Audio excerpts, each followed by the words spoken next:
had the opportunity when I ran the Legacy Foundation to also manage the Dean and Barbara White Family Foundation endowment at Legacy, which meant that on a regular basis I would have the opportunity to go up and see Mr. White in his office and share with him all of the grant requests that had come into his family's foundation, and we would go over them. You can imagine Mr. White was a very busy man, and when it said you had 60 minutes on the calendar, you had 60 minutes on the calendar. So the first time that I met with Mr. White, we went right through the deck. That's good, yes, no, boom. Exactly what you'd expect out of a man as successful as Mr. White. And he looked at his watch and he goes, 7 minutes left, tell me about yourself. And I said, oh, there's not a whole lot to tell Mr. White, I can get that taken care of in 3 minutes. And he said, you're allowed to come back. So here it is in a nutshell for you. I was born and raised on the west side of Cleveland in a very Irish Catholic ghetto. I'm 60 years old, so that means that I was a part of America that the Catholic kids walked on the west side of the street and the public kids walked on the east side of the street. That's how Irish Catholic the neighborhood was that I grew up in. So kids that went to Roosevelt stayed on that side of the street. And it was a Ozzie and Harriet life for me. It was fantastic. I grew up with a brother and a sister. My mom taught for over 40 years in the Diocese of Cleveland, first grade and middle school, and my father was in healthcare.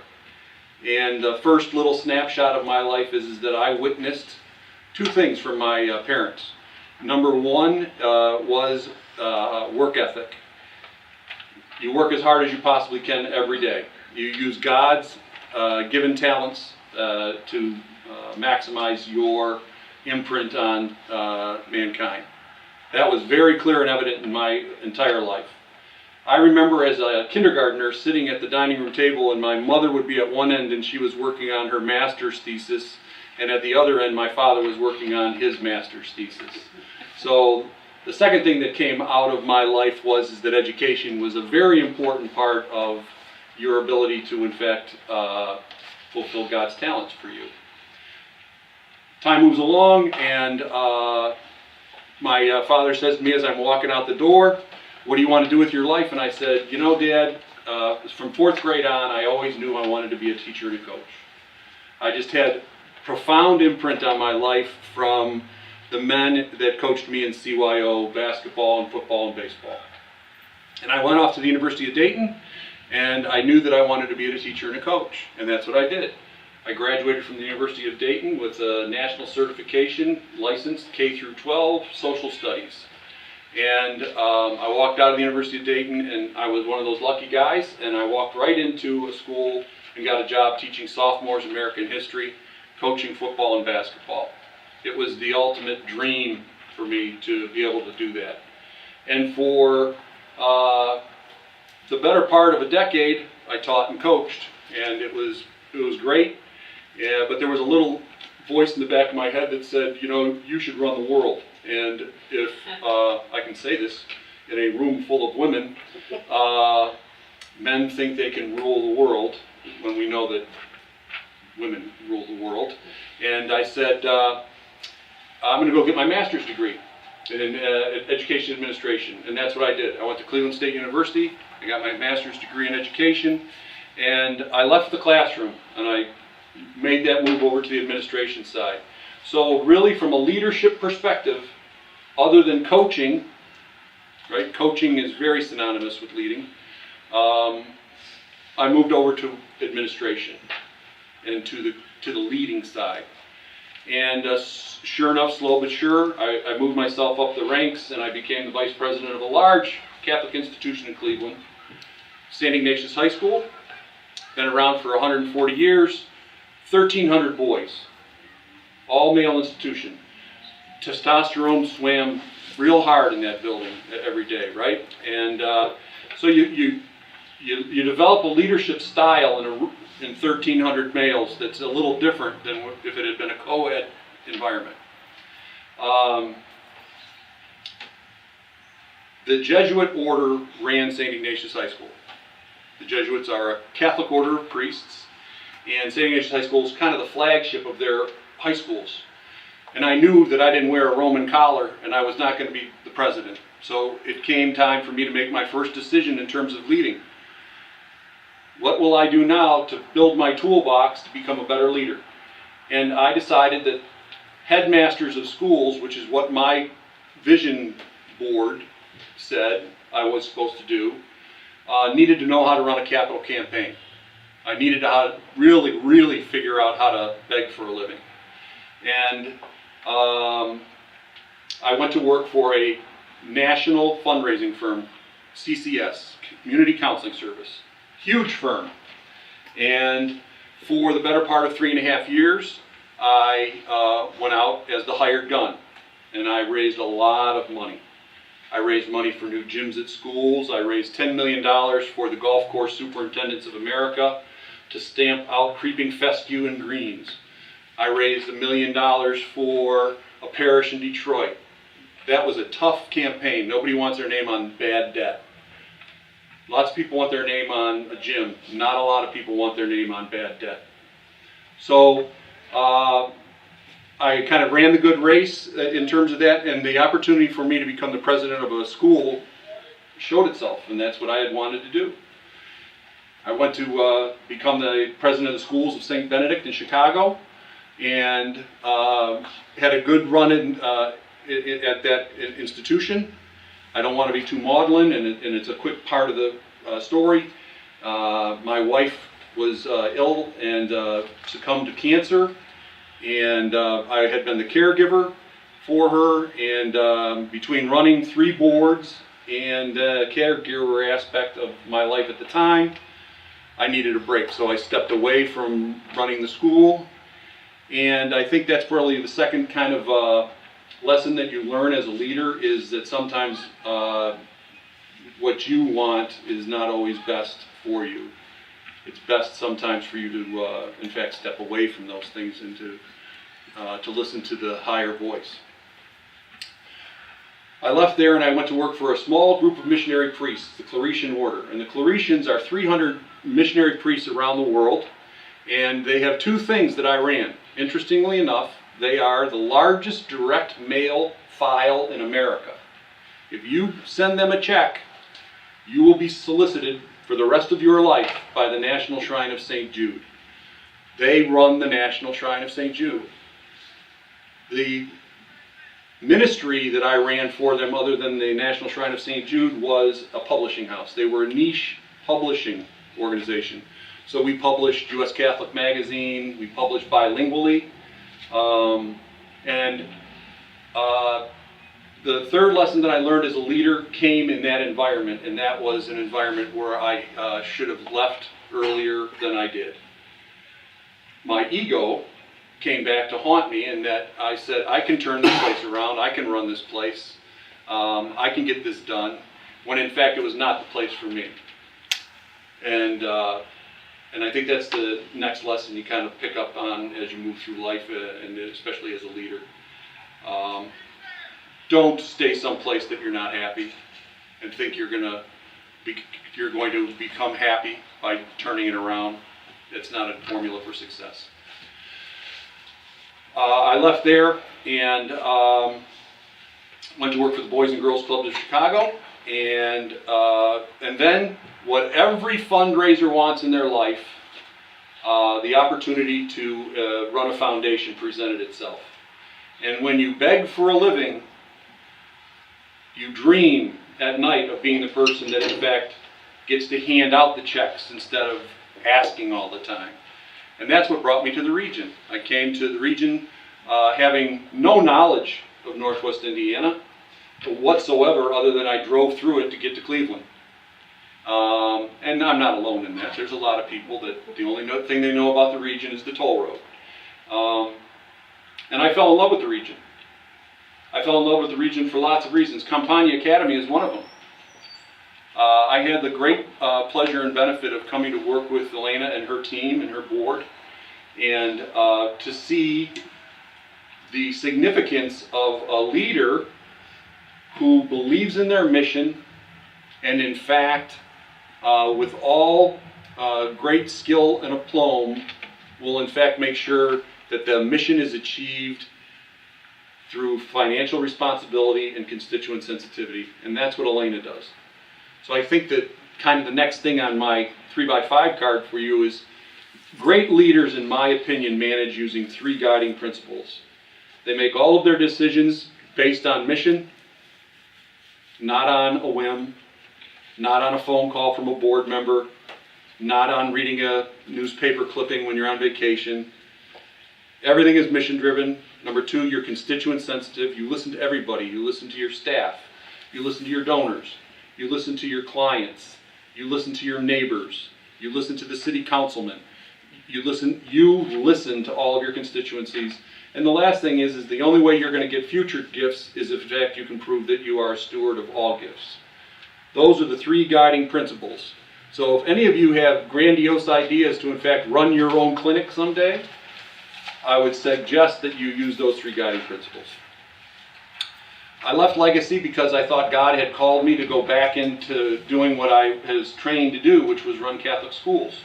So I went from Legacy Foundation, where, according to some people, when you run Legacy Foundation, you are the funniest, most handsome person in Lake County. And let me tell you something. I stopped being the funniest, most handsome person in Lake County as soon as I wasn't in charge of Legacy anymore. And I went to be the president of Andrean High School. So I went back to my roots in Catholic education, and I was the president of Andrean for 2 years.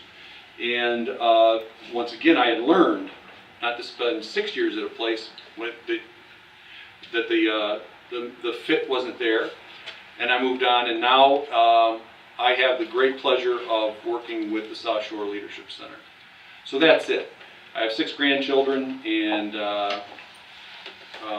beautiful wife. We live in Valparaiso, and life is good. So, that's who's this guy. South Shore Leadership Center. Everybody has one of these in front of them. And when I was hired by the South Shore Leadership Center board, I came up with chapter 26 of my memoirs, which is that search committees lie. That's what I'm going to title that one.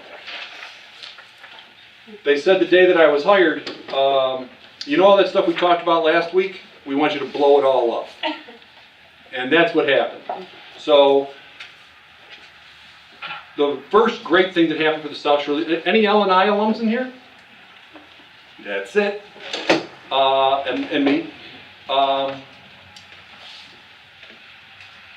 So here's just a little sidebar for you.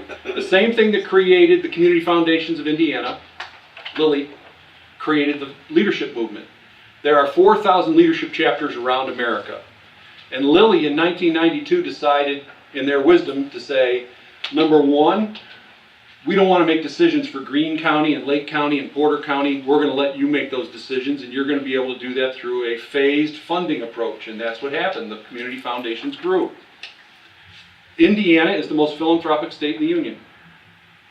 No other state can claim that at one point in time, every county in a state had a community foundation in it because of Lily. At the exact same time, Lily said, we just can't keep being Solomon for all of these communities. So let's let them get the chance to build the capacity for leadership in their own communities. And Lily created a series of funded approaches. And in Northwest Indiana, they created what was known as Leadership Calumet in 1993 at IUN. So the first graduating class of L&I was called Calumet Leadership. And it stayed at IUN for a pretty long time. And we have, at this point in time, 1,100 alumni. We have a current class, 41, that'll graduate in June. And we have a second division, if you will, of leadership called SLICE, the Student Leadership Youth Community Engagement piece, which is high school kids. The 5th class of SLICE is operating right now, and they will graduate in June as well. So they said, Harry, go away and blow the thing up. And that's what I did. This little one-sheeter grew out of Harry. I've only been on this job for 6 months. of Harry wanting to go around and tell people about the changes that are going on. So this one little sheeter will show you a fair amount of things, and I believe that Elena was kind enough to distribute a cover sheet about all the different programs, and I won't go through all of them. But I will say that this sheet right here, this little flyer, is specific for L&I, and the L&I approach is different now. Chris, Elena, and Harry graduated from a 10-month program of 8 until 4:30. The analysis showed that people wanted a shorter class time, they wanted a shorter syllabus time, they wanted a more reasonable tuition. And believe it or not, in 41 classes, nobody ever talked about leadership. So people would sit in rooms and they'd hear about the environment, or they'd hear about equality and equity in the region, and they would hear about arts, and they'd hear about why Ridge Road's called Ridge Road. But for 10 months, you were in a leadership class and you didn't hear anything about leadership. So if you take a look at this, you can see that what the new syllabus that I've crafted with the help of a great program committee from Purdue Northwest. We now fly under the Purdue Northwest banner. I know that all of you are scarlet and white in here right now, but the Purdue Northwest banner has been a marvelous godsend for us. So I work with a program committee that has 4 professors on it in leadership. And we've crafted now a program that does parts of the old, come to know what the Quality of Life Indicator report says about the region. We live in a great region. There's no getting around it. We live in a fantastic region. But it's amazing how many people drive up and down 41, but they've never been to the Indiana Dunes. It's mind-blowing, right? It's crazy that people live in Hammond and then some have never seen the Kankakee River. Our region is just chock full of resources, both people, places, and things, right? We build all of that into this new format. If you're interested in being a part of L&I, the next class for L&I kicks off in July. So if you want to sign up, we'd love to have you. You can pick and choose the ones you want to do. That's the other thing. We created a smorgasbord, so it's $500 per session. So that's L&I. It's aimed at the emerging leader. It's not aimed at the experienced leader.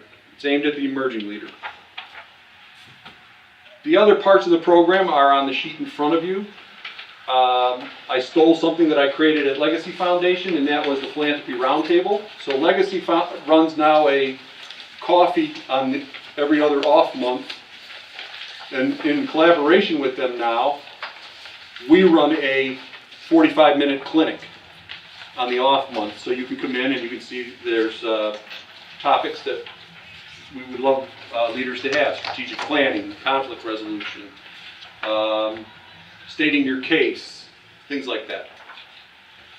Okay, so that's South Shore Leadership Center. I operate with a board. Interestingly enough, I came around the corner and staring at me were 2 of my board members sitting right there on the companion wall, shared board members.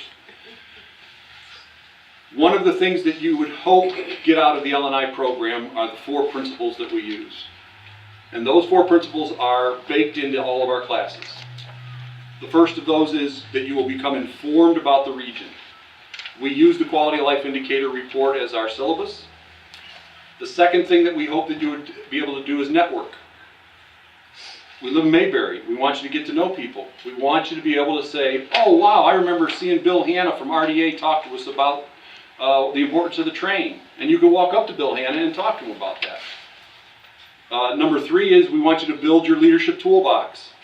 We want you to be able to walk in to the head of HR and say, I can run that assistance meeting.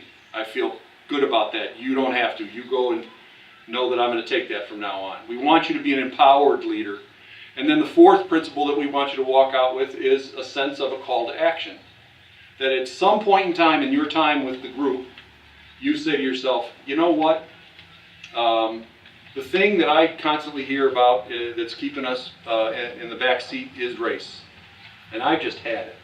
I want to know, what can we do in the region to take on this topic of race. So that's South Shore Leadership Center. If you'd like to attend a philanthropy roundtable, please feel free to do so. They're free. Okay. There is an article that I think all of you should read, and my photocopier broke this afternoon. I'm going to pass it around so you can write it down. But it's a fantastic article out of the New Yorker, February 29th, 2016, and it is all about leadership. And the timeliness of it is frightening because throughout the course of the work, they refer to Donald Trump. And Donald Trump was not the president at the time. So they make reference to that. Jot that down and pull that baby up. You will enjoy that read. If you like to think about leadership, that's an interesting 15 minutes. Okay. So, I had mentioned before that I had taught sophomores for a long time and coached. And interestingly enough, that guy right there was a student of mine. And he decided to write a book because of his time in my classroom and having me as a coach. And he wrote this book called All In. Now this guy has an embroidery company. He's not a coach, he's not a teacher, but he was so driven by seeing that he feels that the kids of the 21st century are not the kids that he grew up with. That they are kids, of course they're kids, but they're under such duress from so many different stimuli that he didn't feel that he ever had. Cyberbullying and isolationism, just tucked away in a room with a computer in front of you, and on and on and on. So he wrote this book called All In. And it's 27 chapters about different things that allow you as a high school student to become a role model in your school. And if you're interested in this book, it's free online. You can go to allin.com and take a look at the electronic version. I wrote the facilitator's guide for that book. And this book is now being used at different universities. NCAA institutions, athletes have to have their own committees to be NCAA sanctioned for leadership. And that's what this allows somebody to do. So, in front of you, you should have this sheet that says Exercise 1 and Exercise 2.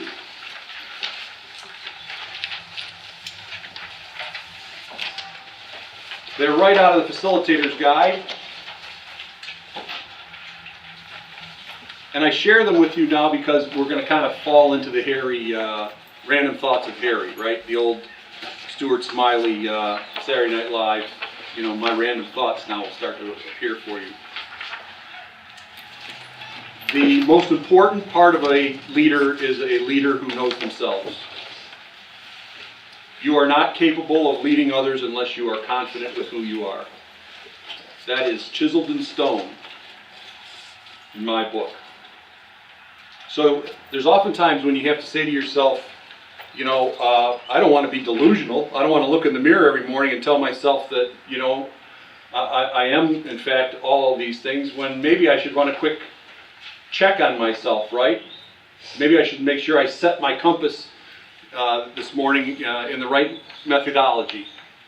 And so I give you 2 exercises. We're not going to go through them right now, but I give them to you so that hopefully you will in fact go through them. So exercise 1 for today would be setting priorities.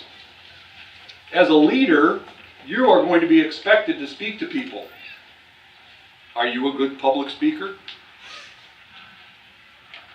As a leader, you're going to be expected to be in a lot of meetings. Are you a good meeting participant? Believe it or not, it's a skill. It's a skill, right? So when you're a licensed clinical social worker on a master's degree level, you're kind of used to carrying your own bag of blues, right? I mean, you kind of move and groove, and you're working caseloads, and you're working with your client base, and you're going into homes, and you know, you're kind of an independent, you know, you're lone wolf, right? But if you move up to the leadership side of whatever institution you're at, for starters, it's going to take time for you to realize, no, you can't sneak out and get that birthday card. You know, you're expected to be in a meeting. And being a meeting participant means doing the following. Are you a good listener? And I'm going to tell you right now, folks, that the most important skill that you can have after you come to understand who you are is the skill that lets you come to know who they are. And the only way you're going to be able to do that is talk less and listen more. Everywhere you go, for the rest of your career, you should carry a pad with you. The most important thing that you can show people when you are in fact listening is to write things down. I don't care if you're writing a note to your 4-year-old child about summer camp. Active listening, truly working on the skill, and as masters in social work, that should be something that you have really strong in your wheelhouse, right? Well, leaders have the same thing. Writing, you have to be a clear, concise writer as a leader. If you vary as a writer, as a leader, it will come back to haunt you, right? So there's an old saying, old school saying, say what you mean and mean what you say. Write that way. Don't allow the third shift nursing station, who you rarely see a memo from you and it's confusing, because the only thing that happens is that the third shift stays confused for 3 weeks. Right? So be a good, strong writer, being a group leader, follower and participant, motivator, teammate, leader, and family member. Seek balance in your life. The more you ride the escalator up of professional development, the balance in life begins to fall off on the backside. Never let that happen. I'm not your grandfather talking to you right now on his deathbed saying, I sure wish I would have seen Tommy hit that home run in grade school. That's for real. Seek balance. Right now it's hard. I remember when I was coaching, teaching, I was making $9,000 a year. I was painting houses on the side, and I was jumping in my painting truck to drive to Cleveland State to get my master's. I remember those years. They're not my whole life. Seek balance. Okay. So just prioritize those. You'll see on both sides of the sheet, it says jot things down or journal. Great leaders journal. Because something that happened 2 years ago that you lost sleep over, you can look back in your journal and you can say, I'm not going to lose sleep over that. I know we're going to be okay. I'm going to use the same technique that I used there. You're good. Remind yourself that you're good. That's what journaling does. It's lonely at the top. It is very lonely when you, in fact, are the leader. So sometimes your best friend is your journal. For you to go back in and remind yourself that the decision you made was good. On the other side of the page, I like this one a ton. Not just because I created it, but that was a joke, thanks. If you take the time, really, over a cup of coffee on a break in the next couple of days and go through the principles and where you're at on that, and the word that you write down opposite, honest, and you say to yourself, boy, I probably should work on that a little bit more. Here's a case in point. When you manage people in the non-for-profit world, we suffer from a thing called the ministry of hurt feelings. The non-for-profit world gets a bad rap because it's kind of always viewed as the cast-off spot. Couldn't make it as a bank teller. Yeah, go on over to Campania, get a job as a clerk. Couldn't be farther from the truth. But managing in a non-for-profit is an extremely important skill because we manage to the ministry of hurt feelings. Nah, I can't talk to Kathy. Kathy is Tom Johnson's niece. Who's Tom Johnson? Oh, he was on the board 10 years ago. What does that have to do with managing Kathy? Well, it was Tom Johnson's niece. We can't upset Kathy. Tom Johnson hasn't been around in a decade. Don't manage to the hurt feelings side. Manage with true intent. Great leaders are honest with their management of individuals. So, no one wants to have a shell game run on them. No one in a subservient role wants to be told, oh, you're doing great. And then 6 months later they walk in and they get sandbagged by a horrible report because you just didn't want to spend the time to say, Kathy, things are slipping a little bit. Now let's put together a game plan here and we're going to really work on assisting you in getting better. And you watch what happens over the course of 6 weeks. If you spend time in assistance, you won't have to go down that dreaded path of calling the HR attorney. Nobody wants to do that, but we don't oftentimes remain honest. Okay, dependable, disciplined, kind. So I think that's a great exercise. I do this occasionally just to make sure that my moral compass is set the way that I want it to be. So, I really truly believe that the more you work on knowing yourself, the more you know the me, the better you can take care of the we. I believe that. I truly do, in my heart of hearts. On the back of the agenda, I threw a quick one at you because I really think that this guy stumbled on genius. Daniel Goleman. How many people know Goleman? How many people like Goleman's philosophy of emotional intelligence? Ooh, okay. So Daniel Goleman is a writer for the New York Times, and he's a psychiatrist or psychologist. Psychiatrist, psychologist. I'm not sure which he is. And he starts to study the top CEOs of the Fortune 500. And over the course of his study, he falls upon this notion that says there is a significant gap between the top 5% and the rest of those CEOs. And he starts pressing on that, and he starts looking at that. And Goleman says that the difference between a strong CEO in a Fortune 500 company and a standout 5-star is a CEO who is emotionally intelligent. And that's what you have on the back of that sheet. It all comes back to knowing the me. So Daniel Goleman tells us, and if you want, you can pull up Daniel Goleman on YouTube. He's got a nice 26-minute YouTube on emotional intelligence. You are self-aware. You got to know the me to lead the we. Right? It's okay to have faults.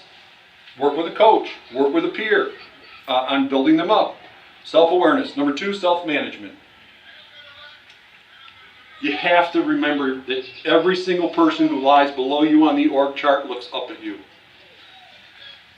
You really, really have to be able to be resilient because things are not always going to be unicorns and rainbows. And the institution is going to feel that, and they're going to be looking to you for that resiliency. I happen to have at one point in time worked for somebody who was emotionally unbalanced. And that was a very difficult relationship because you get out of the car and the 5-minute walk in wasn't, what am I going to do today? The 5-minute walk into your office was going to be, who's going to be waiting for me? Okay? So remember that as the leader, the person walking down the hall to the one-on-one with you every Thursday, they want to see the same person. Right? That's really important. Empathy. Cognitive and emotional empathy. And when you're an empathetic leader, you listen well. You're a good listener. What I'm conveying to you right now is not rocket science, right? It's kind of the basic things that you put in your toolbox, and now we're just dusting them off and saying they got to get back on top. And then relationship skills. Great coaches always make sure that they tell the vision, the game plan, and herald victories. Almost on a daily basis. Almost on a daily basis with your team, with your board, with your clients, with maybe the parents that you see. You always want to make sure that in some way, shape, or fashion you're hitting them with the velvet hammer every day. Campania is just going to become really the pace-setting institution in the state of Indiana for taking care of children in need, special needs. We're going to make sure that that happens through the following programs. You're constantly making sure of that. You're constantly telling people about your mission. You never know who's listening. Could be a donor, could be a prospective employee, could be a prospective client, parent. You always make sure that you're in fact heralding your victories. Non-for-profits fall prey to the fact that we do not herald our victories. We just kind of take it as, oh, heck yeah, that's what we did. Yeah, took care of another 86 kids that somewhere else would have been out on the street. Tough to handle. Maybe getting bullied, maybe getting beat up, maybe being homeless. Nah, let's not celebrate those 86 kids that are now in a much better position for the rest of their life because they were at Campania. I'm making that stat up, don't hold me to that. Okay? I highly recommend that you take a look at Goldman. Goldman's time in terms of being a profound impact on leaders is worth looking at really for the rest of your career. Okay. Now I'm going to go through this list real quick and I'm going to just give you these little tidbits because I think this is how my brain works. Number one, Epictetus. So Epictetus was the ancient Greek who created the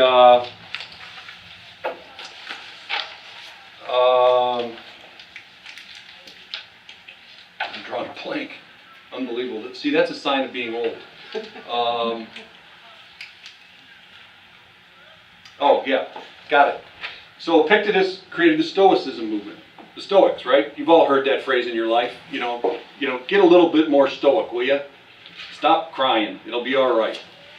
Epictetus tells us to begin to pursue ourselves and good ardently, we have to, in fact, have self-honesty for self-mastery. Epictetus tells us right out of the blocks, to be a great leader, we have to be honest with ourselves. If we're honest with ourselves, we can master ourselves and we can move on to taking care of others. That's Epictetus. Don Miguel Ruiz. Don Miguel Ruiz wrote that great book that I think every leader should have in their glove box of their car, and in traffic jams you pull it out and read it real quick. He wrote the 4 basic agreements, right? Don Miguel Ruiz, the Ptolemaic 4 great basic agreements. The great Ruiz tenet is, number 1, be impeccable with your word. As a leader, you must be impeccable with your word. Don't be verbose. Don't be grandiose. Ruiz teaches all great leaders to control expectations by being impeccable with your word. You may, in fact, want to say to yourself, man, we're running on jet fuel. We're doing so fantastic. I'm going to go into this board meeting and I'm going to promise them the world. Don't. It'll be in the minutes, and they'll come back and it'll haunt you. Control expectations. Be impeccable with your word. And it's a real small book. You'll love reading it. REINHOLD NIEBUHR. So REINHOLD NIEBUHR is the famous theologian from Yale, right? And REINHOLD NIEBUHR wrote one of the most famous things in the history of America, of mankind. He wrote the Serenity Prayer. So REINHOLD NIEBUHR, really, when you take a look at it, he writes a prayer that has been adopted by so many programs aimed at helping people in transition from addiction to sobriety. But when you stop and look at the words of the Serenity Prayer, he really wrote it for leaders. He really wrote it for leaders. Now, he didn't, but... So it tells you that you have to have the serenity to accept the things that you cannot change, the courage to change the things that you can, and the wisdom to know the difference. That's a great leader. That is a great leader. Laminate the Serenity Prayer and keep it in your top desk drawer. You will wear it out as a leader. Nancy O'Neill. Ah, yes. So early on in my career, I drove a priest around when we would do the snowbird trip. So if you ever want to see something funny, go to O'Hare right around the middle of February and watch the number of priests getting on planes flying to Florida. They're not going down there for their tan. They're going down there to beg for a living. So one of my jobs was to drive a priest around who asked people for money. And so I'm driving down A1A in Fort Lauderdale, and in the back seat of the car is this 80-year-old woman, and she says to me, and her husband was a very wealthy man. He created the trucks that move cars. You know those trucks that they put 7 cars on with elevators and all that? He created that. Needless to say, they had some dough, right? And so she says, "So Harry, how's it going?" And I said, "Oh, Mrs. O'Neill, it's tough." She goes, "Well, you left the classroom. You wanted to run the world, right?" And I said, "Well, I don't know if I wanted to run the world. I don't know. It's different. It's hard. Nobody walks in my office anymore, Mrs. O'Neill, and says, 'Great job on the game on Friday, coach. You really put it to them.' They walk in my office and they yell at me." And she said, "Well, I'm going to tell you something my husband told me when he started our company. All heads, all leaders must remember that if you want gratitude for the rest of your life, look it up in the dictionary." So that's true. In the course of an 8-hour period of time, the higher up you go on the food chain, the less amount of time people are walking in telling you, "Atta job, Elena, way to go. Nice going. Yeah." That's not happening. Okay? You want gratitude? Look it up in the dictionary. General A.O. Smith. This is another good one for you. So the Korean War is raging on, and the Chinese are literally sending thousands of troops over dirt mounds without weapons. They're literally sending waves of people at the American Army at a place called the Cochin Basin. And there's a newspaper for the American military called Stars and Stripes, right? Well, it got so bad that the Americans realized it was time to bug out. American troops are going down this dirt road, and there's a reporter for Stars and Stripes there, and coming down is the Jeep with General in the thing, and he goes, "Hey, General, Stars and Stripes, you got a quote about what's going on?" And he says, "Remember, be impeccable with your word. We're not retreating, we're just advancing in a different direction." Headline in Stars and Stripes the next day: American troops advancing in a different direction. When you are in fact a leader, you are calm, cool, collected, setting the tone.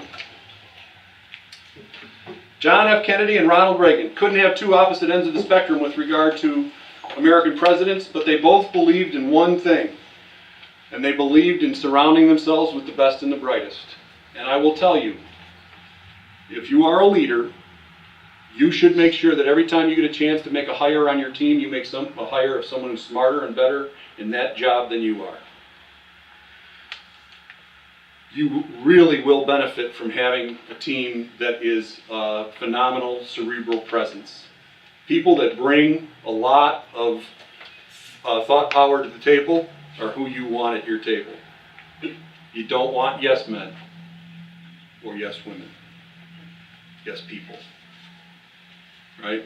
You want to surround yourself with the best and the brightest. And John Kennedy, in fact, there was a famous book in 1965, I think it was, called The Best and the Brightest. You can take a look at that. And Ronald Reagan was known for that.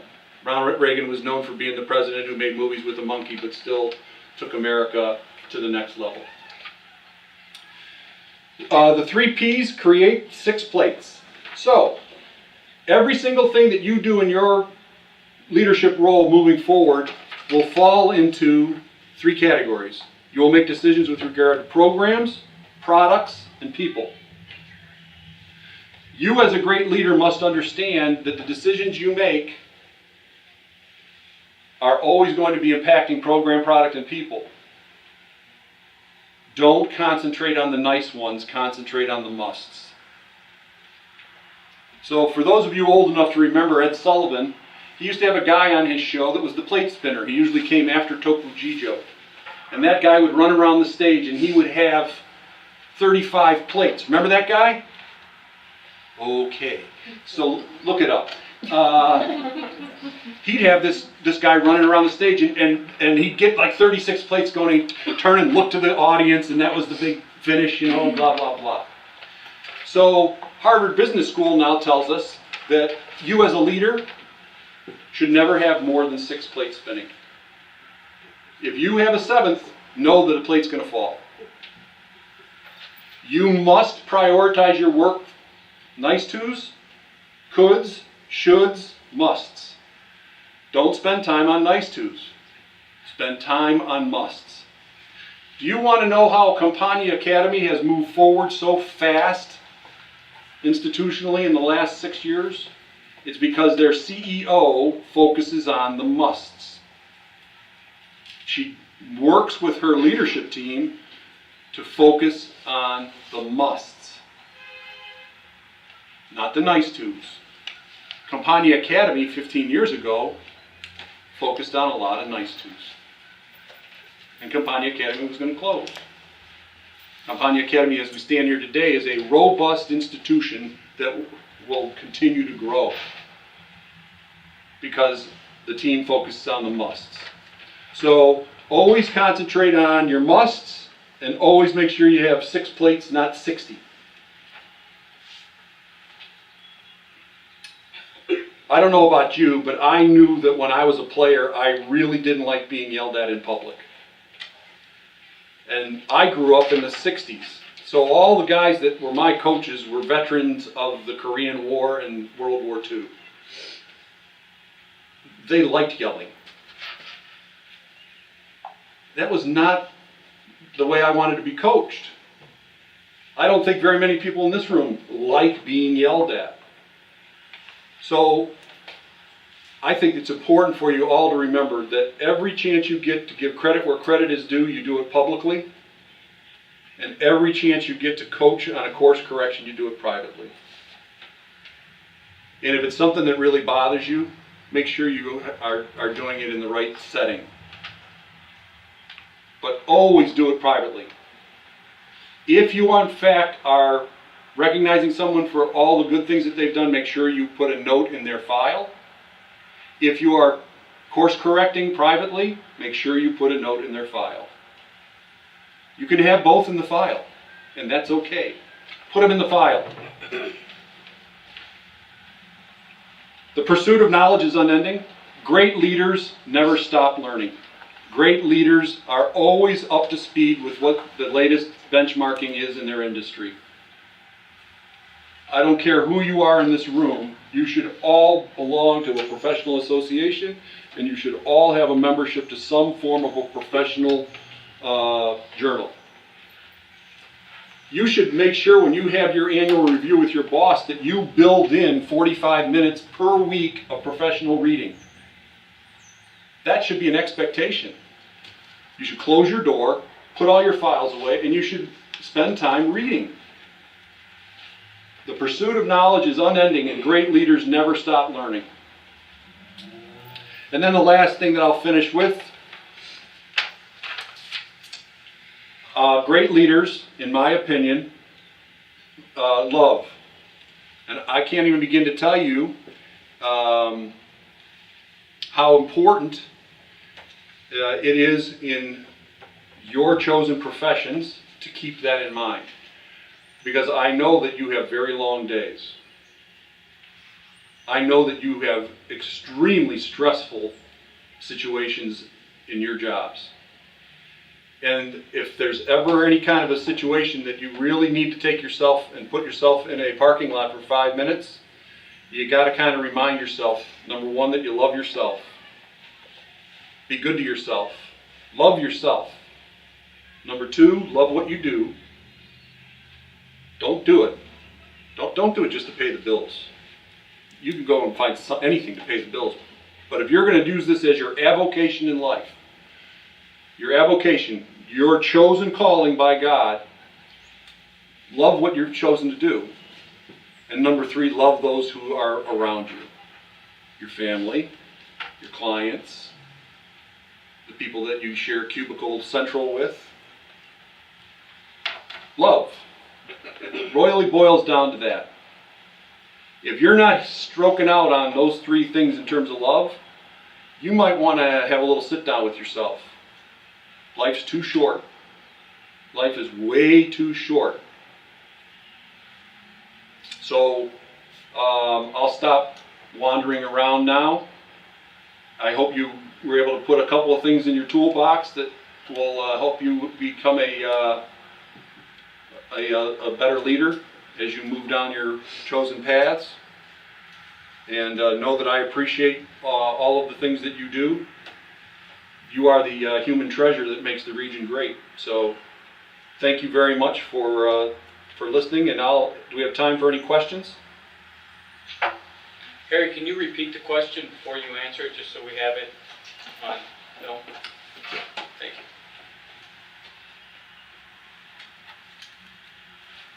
I have a question. Yes. So you said there were different points when you learned different things from your experiences, such as when you were at somewhere where you shouldn't have stayed because it wasn't a good fit. Did you learn that in the moment and you said, oh, this is something I learned, or did you learn it subsequent to that and say, you know what, I shouldn't have stayed there that long? Yeah, thank you. So the question is, in my particular life history, did I learn how to recognize when it's time to get out? And I will tell you that my time with the missionary priests was a square peg in a round hole. And I was going to prove that I had all of the skills necessary to make that work. Although we know from Gladwell, right? Malcolm Gladwell writes that great book, Blink, right? And he tells us that in the blink of an eye, you know whether something is right or wrong, and you should listen to that voice more than we do. That voice in my head was going off all the time. So then we moved down the pike, and I made sure that that skill remained top on my toolbox. And I'll be honest with you, when I was at Andrean, I wasn't going to fight that fight. I wasn't. That culture wanted to proceed down a path they wanted to. It didn't include me, and I just moved on. And I'm much happier for it. I hope they are.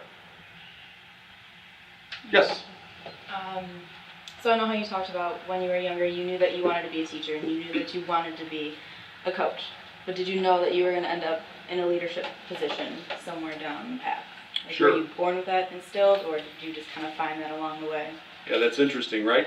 So the question is, I knew when I was a young man youngster that I wanted to be a teacher and a coach, that I also have inklings in that time period that told me that I wanted to be a leader moving on down the road.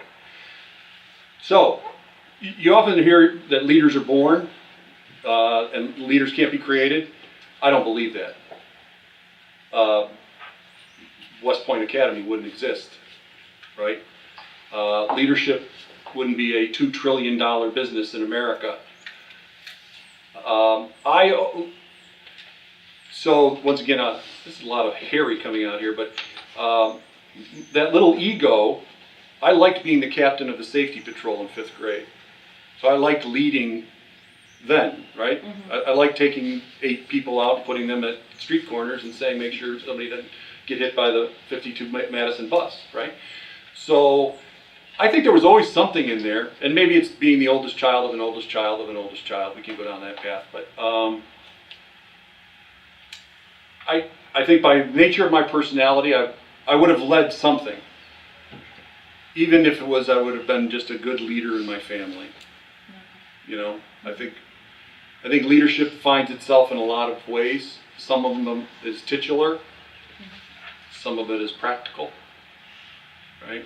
Just because somebody has the title doesn't mean they're in fact leading. Oftentimes we know that there are plenty of authentic leaders that make the titular head look really good when in fact they're a boob.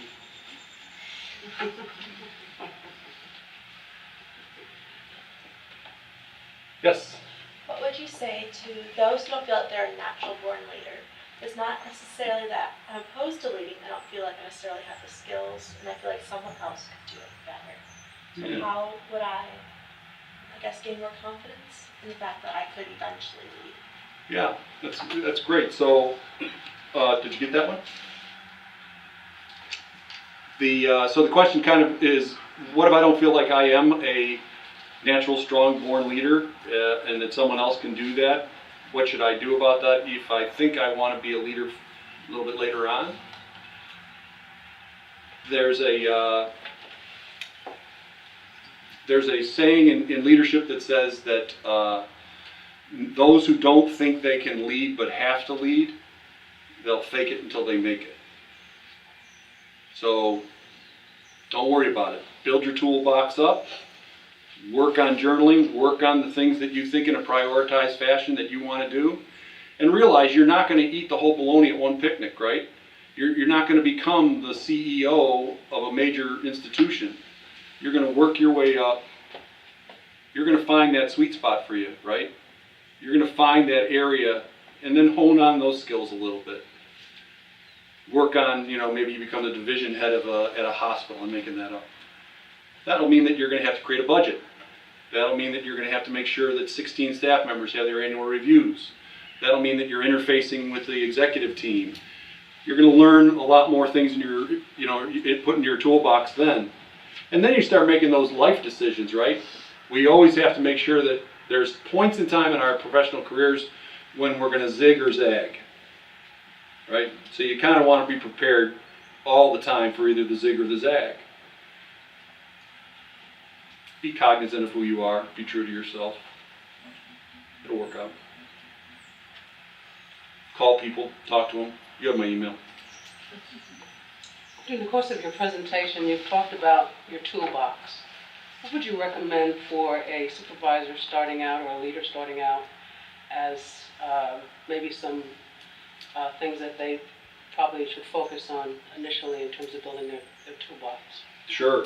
What do we want to do in terms of, so the question is, what do we want to do if we're an emerging leader in terms of developing our toolbox? I cannot, I think it kind of was the undercurrent throughout the course of my presentation. Number one, take care of yourself. Okay, it's going to be really hard on you that you now are placed in this position of leading. Take care of yourself. Number two is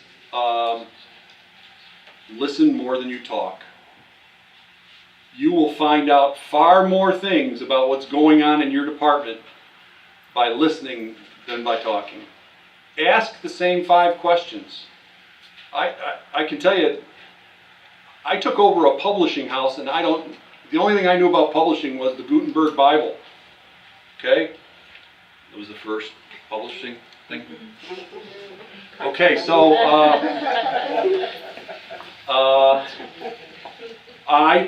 tell you, I asked the same 5 questions, and I used to tell the publishing house's management team, talk to me like I'm a 5th grader. And believe it or not, after a while it worked for them because it made them have their thought process in a cleaner fashion. They weren't able to come in and push through $1 million acquisition of a run press machine because they wanted it, right? So don't be afraid to, play a little Gomer Pyle. It's okay to ask those same 5 questions and get clarity. I'd say those are the 2 most important things when you start. Number 3, I would say, is protect your calendar. Young leaders tend to, in fact, have their calendar blow up on them. Protect your calendar. There's only 24 hours in a day. Spend time on that. That's kind of the first three things that jump into my mind.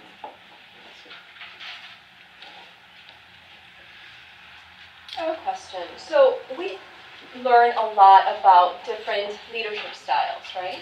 And that's something that anytime you're studying or teaching leadership, there are books on so many different leadership styles, and they go on, chapter after chapter.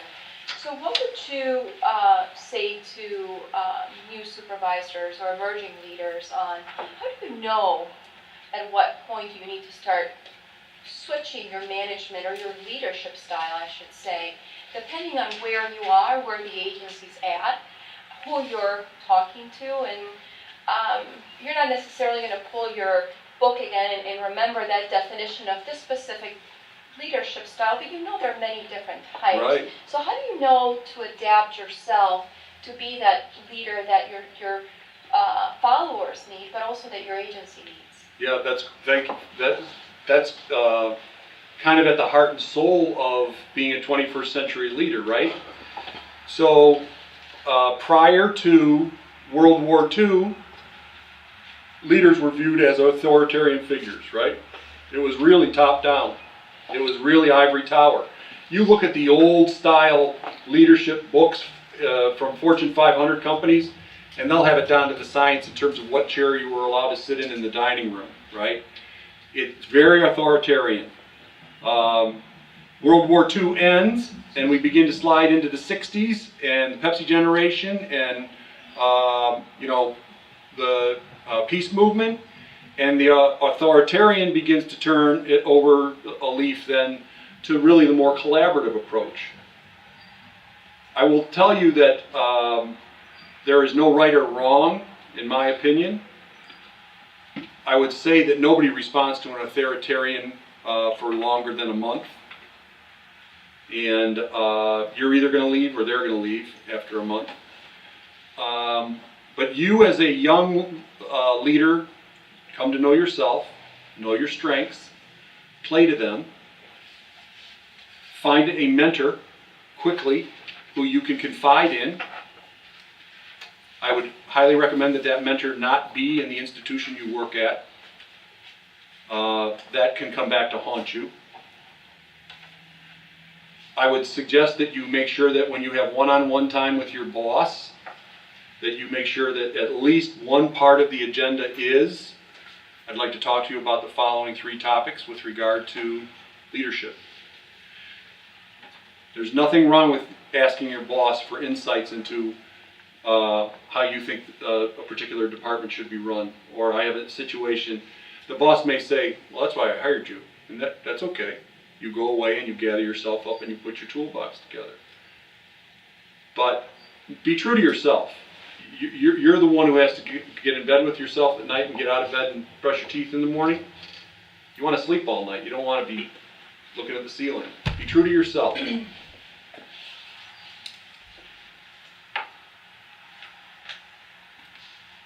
Okay. Thanks a ton. Sorry I squashed your time. That's okay. And you have my email if you want to reach out. Please feel free to do so. And if you're interested, I'll conclude. My board will be very happy that I'll put in a commercial for L&I. If you're interested in the L&I program, reach out, and we'd love to see you. Thank you.